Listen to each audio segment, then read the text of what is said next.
Përshëndetje dashurmiq. Sot u mbush plot një vit nga rrëmbimi kriminal i ish presidentit të Republikës dhe presidentit të Partisë së Lirisë, zotit Meta. 21 tetori i vitit 2024 do të kujtohet si dita më e zezë e historisë politike të Shqipërisë, ku banda në justifikimin se ishin policia e shtetit, rreth 200 policë të maskuar kanë rrethuar rrugën kryesore të hyrjes të Tiranës dhe kanë rrëmbyer nga makina e tij pas një dokument, pas një akt të zyrtar, ish presidentin e Republikës, zotin Ilir Meta.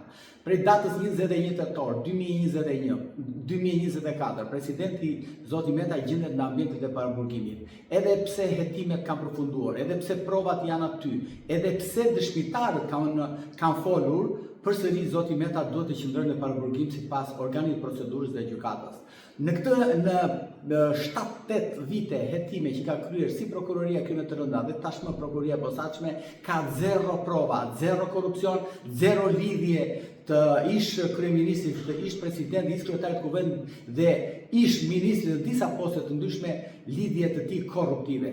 Unë ju garantoj në cilësinë e avokatit përfaqësuesit të tij ligjor, në të 100.000 fashikuj, në 100.000 provat që gjenden në dosje, në 100.000 fletët që gjenden në dosje dhe hetimi 8 vjeçar ndaj presidentit zotit Meta, ka zero prova, zero fakt penal. Dhe njëherë ju them, ne sot kemi paraqitur kërkesën për shorjen e masës së sigurimit për ish presidentin zoti Meta dhe shpresojmë që gjykata ta marrë parasysh kërkesën tonë, mos të kapet pas teknikaliteteve dhe vendimeve pa vlerë të gjykatës lartë e kështu me radhë.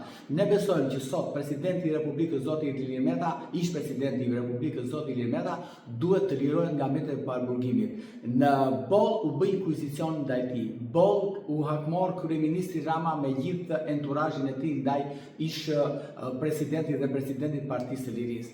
Sot është dita vendimtare. Ne sot po kërkojmë, kemi paraqitur në gjykatë kërkesën për shorjen e masës së sigurimit dhe padyshim po presim orën dhe që të saktohej seanca gjyqësore.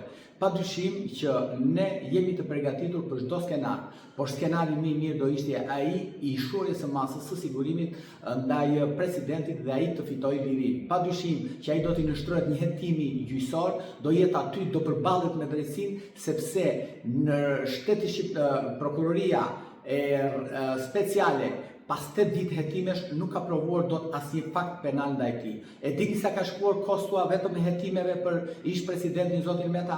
Rreth 500.000 euro. Rreth 500.000 euro ka shkuar kostua për shpenzimet e hetimeve për presidentin zotin Ilir Meta. Dhe ai akuzohet për faktin sepse ka favorizuar një biznesmen që ka fituar një tender. Mos harrojmë miq, sot në Shqipëri kryeministri i Shqipërisë po jep me koncesione, po jep me PPP, po jep me investime strategjike, po jep me paketa e maleve, po jep me ligje ad personam në parlament dhe po shet Shqipërinë në çdo cep dhe ai sot nuk merret në përgjegjësi penale. Dhe një herë tjetër, sot është dita vendimtare ku drejtësia shqiptare duhet të ngrihet në lartësinë e detyrës dhe të lirojë urgjent ish presidentin dhe presidentin e Partisë së Lirisë, zotin